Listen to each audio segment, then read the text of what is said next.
Hello student, Gargi tutorial ক্লাসে তোমাদের স্বাগত জানাই। দেখো, আজকে আমার বিষয় হলো বর্ধমান ইউনিভার্সিটি ফার্স্ট সেমিস্টার স্টুডেন্টদের জন্য তোমাদের যে এইসি সাবজেক্টটা আছে তার থেকে যে ছোট গল্প আছে, অর্থাৎ রবীন্দ্রনাথের যে মণিহারা গল্পটি, সেই গল্পটি আমি একটু ছোট আকারে একটু বুঝিয়ে দিচ্ছি। দেওয়ার পর তোমাদের এর থেকে যে এমসিকিউ এর প্যাটার্নের যে কোয়েশ্চেন তোমাদের হবে সেগুলো আমি দিয়ে দিচ্ছি।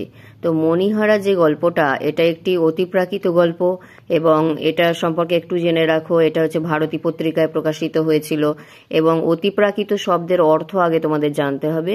অতিপ্রাকৃত শব্দের অর্থ হলো একটু ভৌতিক ভাব থাকবে, অর্থাৎ একটু গা ছমছমে যে ব্যাপারটা সেটা থাকবে, এইরকম একটু থাকবে। এবং ছোট গল্প মানে জানো যে হঠাৎ করে শেষ হয়ে যাওয়া, আকারে ছোট এবং মনে হবে যেন আরও আছে এবং গল্পকার সেখানেই শেষ করে দেন, এটাকেই বলা হয় ছোট গল্প।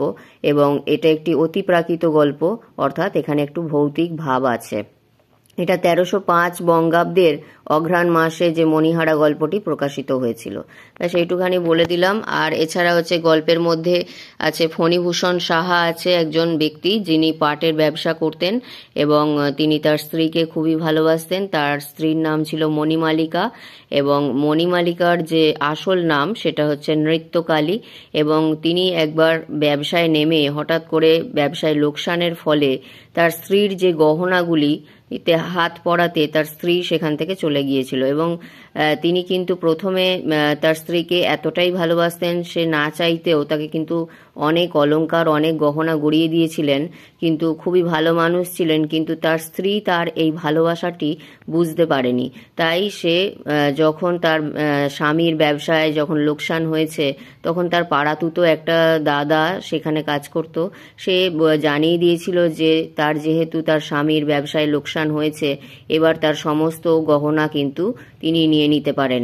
এই কথা বলা মাত্র মণিমালিকা তো তার স্বামীর থেকে গহনা বেশি প্রিয় ছিল, তাই সে সমস্ত গহনা পরে রাতের অন্ধকারে সেই পাড়াতুতো দাদার সাথে একবার নৌকায় করে বাপের বাড়ি চলে যাওয়ার উদ্দেশ্যে যেতে চেয়েছিল। এবং এর কারণ ছিল যে পাড়াতুতো দাদা তাকে জানিয়েছিল, সে কিন্তু ভেবেছিল তার কিছুটা অংশ, গহনার কিছুটা অংশ সে নিজেও আত্মসাৎ করবে, এই জন্য তাকে কথা বলেছিল। এবং সেও তার কথায় তার কথা শুনে সে সমস্ত গহনাগুলো পরে নৌকায় রাতের মধ্যে অন্ধকারে অভিযানে বেরিয়েছিল এবং সেখানেই গল্পকার শেষ করে দিয়েছেন।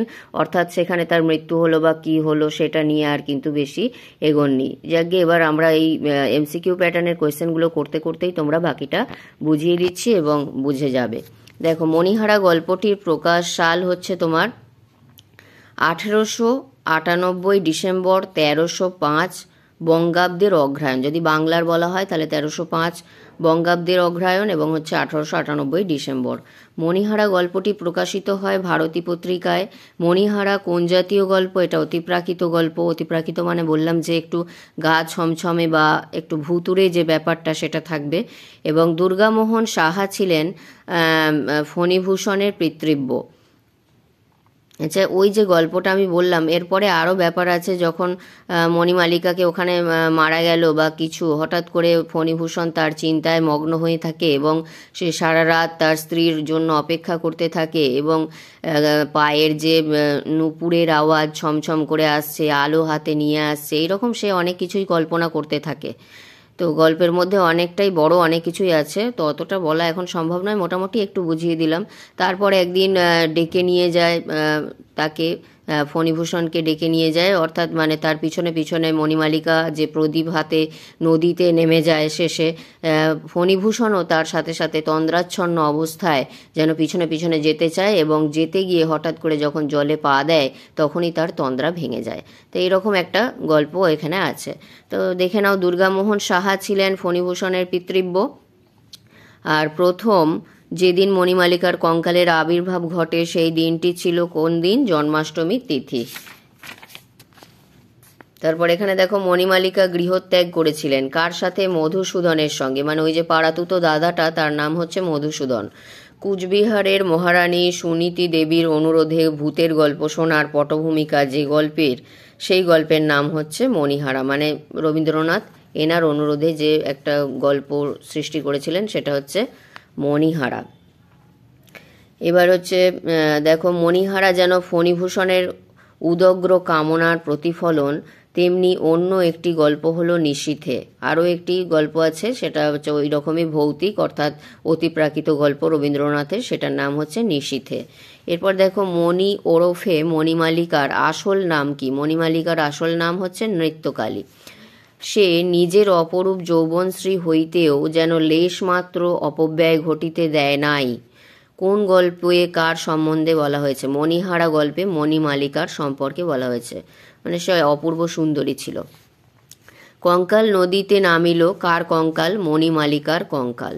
মণিহারা গল্পের সমধর্মী রবীন্দ্রনাথের আরও একটি গল্পের নাম বলো। নিশীথেও আছে, আর একটা হচ্ছে কঙ্কাল।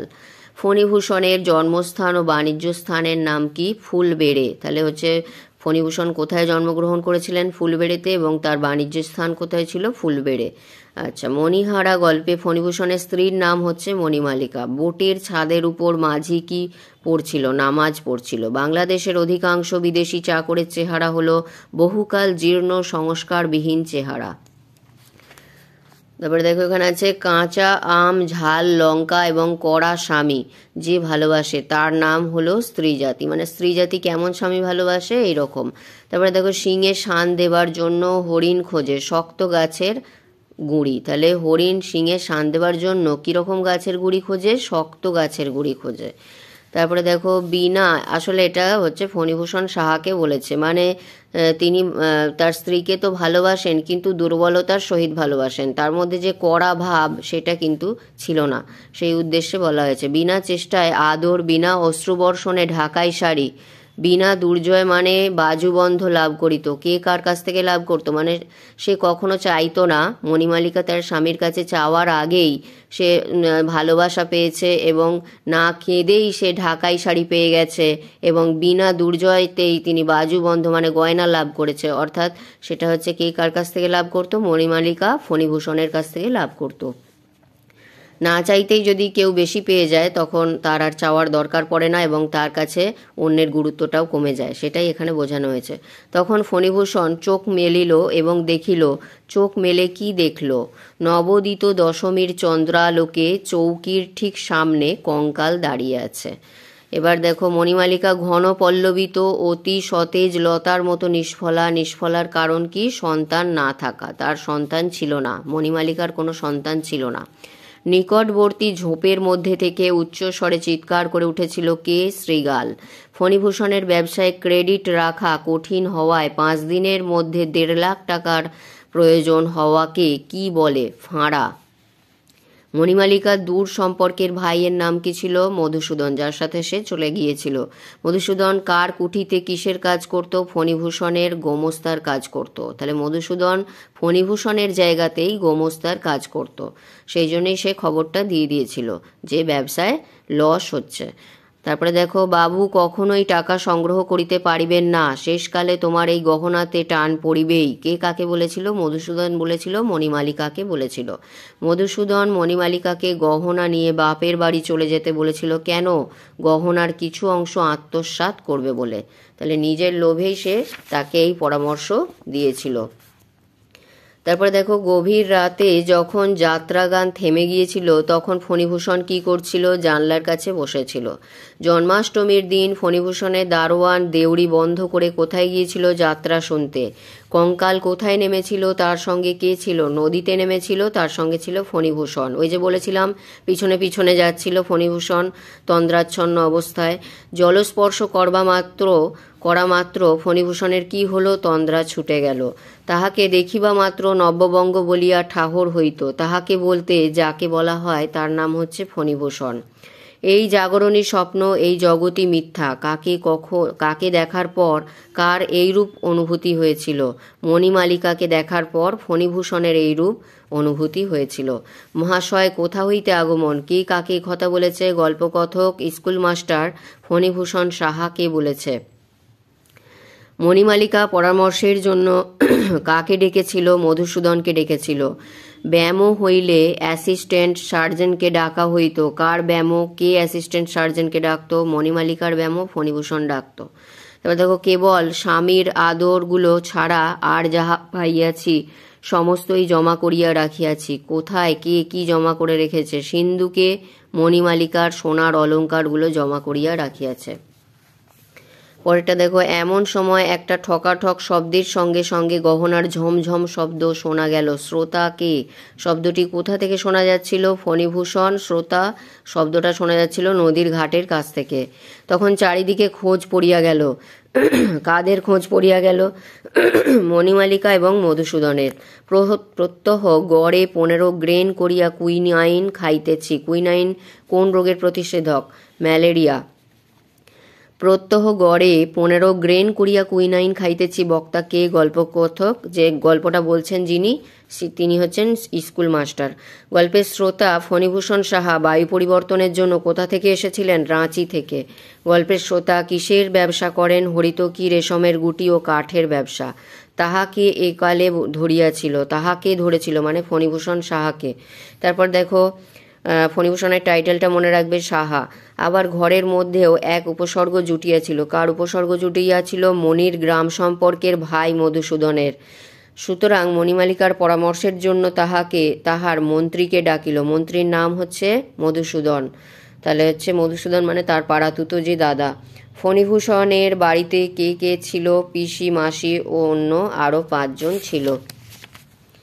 তারপরে দেখো, হ্যান্ড নোট শব্দের অর্থ হচ্ছে ঋণ পরিশোধের প্রতিশ্রুতি।